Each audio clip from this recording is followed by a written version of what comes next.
Hello and welcome to my warding tutorial. You may be asking yourself, why would I worry about warding? Well, let me show you.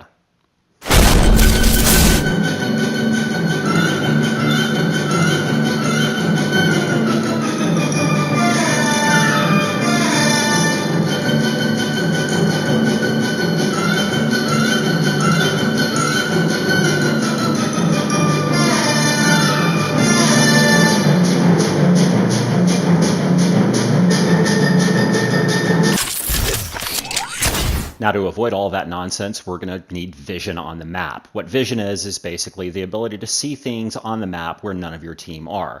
In this case, we're going to do the traditional warding thing, which is granted by the order archetype. The first card we'll usually take is going to be Lamplighter, which costs $300 and grants 2 wards that you drop as you see fit on the map. We'll go into where and how later, but for right now, just know Lamplighter is a good card to start with when you want to ward. A decent mid-game option is Protective Sentry, which grants Armored Shadow Ward, which saves you $300 every time you go back to base, and it grants you stats, in this case mana regen, and when you drop it, gives you some armor too. So how do we know it's working? That's how. Did you hear the boop and see the big eye? That tells you your ward's doing its job. So we've bought these things, and now we need to figure out where the deuce to place them. You may be tempted to place it right here, but let's hold off on that for a little while. Warding isn't necessarily a one-size-fits-all situation, and where you place your second ward is going to change from game to game, but your first one should always go right here on the river. Why? It's a main travel path, and if we place it right up here, just on the right part of the midsection, you're going to get vision on the bug camp, which is very important to see. You're also going to get vision on some of the jungle objectives that you're going to want to keep an eye on. And really, it just gives you dominance on that part of the map. You're going to see anybody coming and going, even if they're trying to jump out from that shadow wall that was behind us to annoy us. Your second ward, well, you can place that on different places depending on the ebb and flow of the game.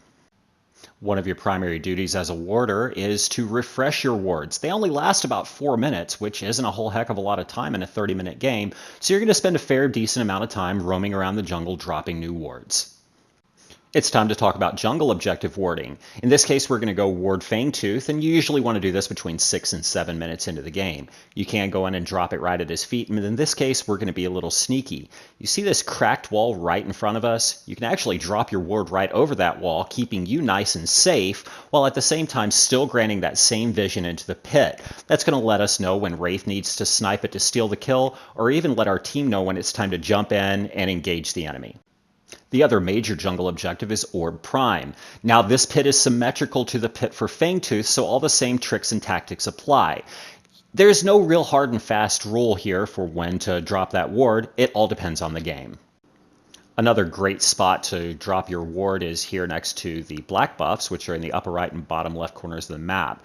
This is important because it gives you vision on a main travel path between side lanes and mid lane, which is really important to watch opposing teams setting up ganks.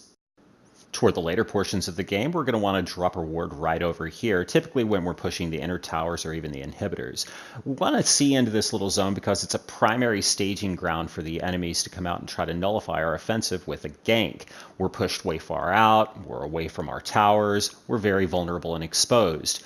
We want this to also include seeing the green buff because that's going to give us just a couple of seconds extra head start to get the heck out of dodge when the entire team shows up to ruin our party.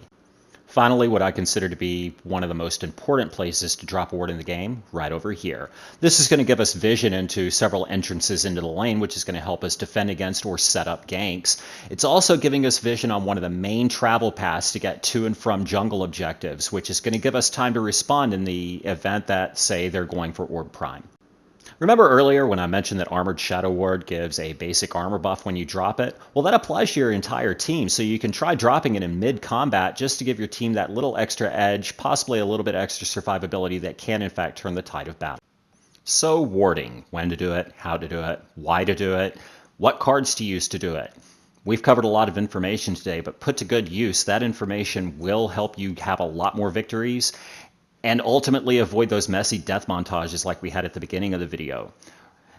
Just like in other MOBAs, we really are the unsung heroes of Monolith, but we are heroes. And when you do your job effectively, you will be the strong backbone of your team that's going to lead to a lot of victories. You may not get the most DPS out there, you may not have the highest KDA in the game, but you are doing an effective job, and warding is a part of that job. And when you do your job correctly, you're going to see a lot more of this screen, which is what we all want at the end of the day. I hope you enjoyed the video. If you notice anything that I left out, go ahead and leave it in the comments below. But until next time, have a great hunt. Narbash, play us out.